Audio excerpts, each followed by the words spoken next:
ചില പ്രധാനപ്പെട്ട സ്റ്റോക്കുകളിൽ വന്ന ലേറ്റസ്റ്റ് അപ്ഡേറ്റ് ആണ് ഇന്നത്തെ വീഡിയോയിൽ ഉൾക്കൊള്ളിച്ചിരിക്കുന്നത്.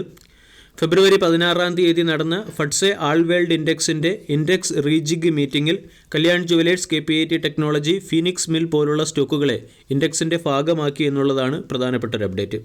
ഫഡ്സെ ഗ്ലോബൽ ഇക്വിറ്റി ഇൻഡെക്സ് സീരീസിൻ്റെ ഭാഗമായ ഫഡ്സെ ആൾ വേൾഡ് ഇൻഡെക്സിൻ്റെ റീജിഗ് ആയിരുന്നു ഫെബ്രുവരി 16-ാം തീയതി നടന്നത്. ഈ റീജിഗിൽ 20ഓളം സ്റ്റോക്കുകളെ ഉൾപ്പെടുത്തിയിട്ടുണ്ട്.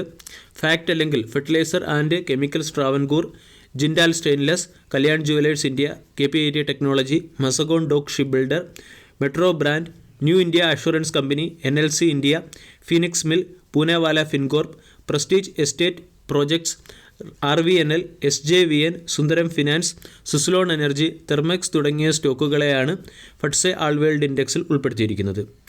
ലോകത്തെ മികച്ച മിഡ് ക്യാപ്, സ്മാൾ ക്യാപ് ഇൻഡെക്സുകളെ ഉൾപ്പെടുത്തിയുള്ള ഒരു വേൾഡ് ഇൻഡെക്സാണ് FTSE all world index.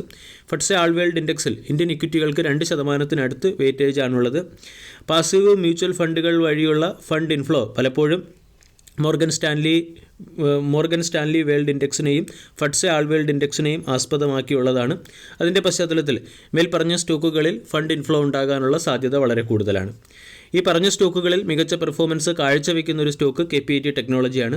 Recently stock 1600 മുകളിൽ ബ്രേക്കൗട്ട് നൽകുകയും 1675 ട്രേഡ് ചെയ്യുകയും ചെയ്യുന്നു.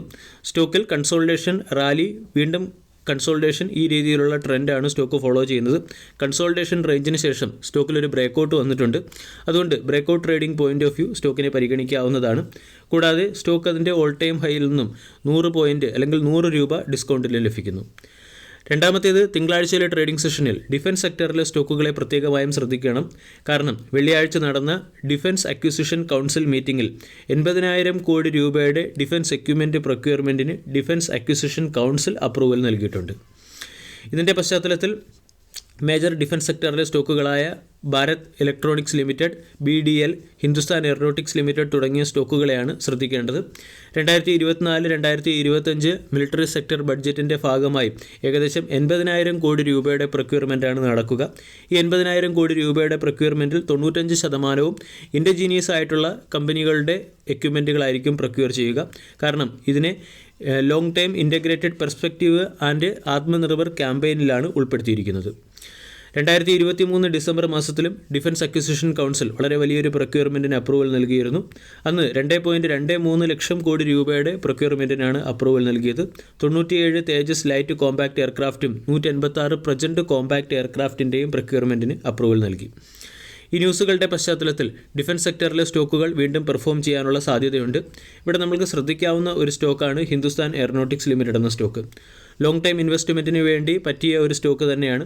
കാരണം മികച്ച രീതിയിലുള്ള ഗ്രോവിംഗ് ക്യാപെക്സും ഇന്ത്യൻ എയർ ഡിഫൻസ് സിസ്റ്റത്തിൻ്റെ മോഡേണൈസേഷൻ നടക്കുന്നതും HAL അനുകൂലമായ സാഹചര്യം സൃഷ്ടിക്കുന്നു. കൂടാതെ ഡിഫൻസ് സെക്ടറിലെ സ്റ്റോക്കുകളിൽ വന്നിരിക്കുന്ന ബൈയിങ് മൊമെൻറ്റവും കമ്പനിയുടെ സ്ട്രോങ് ഓർഡറും കമ്പനിയുടെ പ്രോഫിറ്റബിലിറ്റി ഉയർന്നതും ഓപ്പറേറ്റിംഗ് ലിവറേജ് മെച്ചമായതും സ്റ്റോക്കിനെ സംബന്ധിക്കുന്ന പോസിറ്റീവ് അപ്ഡേറ്റുകളാണ്. അതുപോലെ തന്നെ BDL പോലുള്ള സ്റ്റോക്കുകളെയും നമുക്ക് ശ്രദ്ധിക്കാം. BDL പോലുള്ള കമ്പനികളുടെ ബാലൻസ് ഷീറ്റ് മികച്ചതും കമ്പനികളുടെ റിട്ടേൺ റേഷ്യോസ് മികച്ചതുമാണ്. അതോടൊപ്പം തന്നെ ഈ കമ്പനികൾക്ക് സ്ട്രോങ് റിസർച്ച് ആൻഡ് ഡെവലപ്മെൻറ്റ് ബേസുമുണ്ട്. കൂടാതെ make in India, Atmanirbhar Bharat തുടങ്ങിയ സ്കീമുകളിൽ ഈ കമ്പനികൾ അംഗവുമാണ്. ഇതിൻ്റെ പശ്ചാത്തലത്തിൽ ഈ 3 സ്റ്റോക്കുകളെയും വരും ദിവസങ്ങളിൽ ശ്രദ്ധിക്കാം. ആൾറെഡി ഹിന്ദുസ്ഥാൻ എയറോനോട്ടിക്സ് ലിമിറ്റഡ് എന്ന സ്റ്റോക്ക് കഴിഞ്ഞ 4 ആഴ്ചയായി ഒരു പ്രത്യേക റേഞ്ചിൽ കൺസോൾട്ടേറ്റ് ചെയ്യുന്നു. ഇവിടെ റേഞ്ച് ബൗണ്ട് ബ്രേക്കൗട്ട് വരാനുള്ള സാധ്യത കൂടുതലാണ്. വീഡിയോ എല്ലാവർക്കും ഇഷ്ടമായി എന്ന് വിശ്വസിക്കുന്നു. Thank you.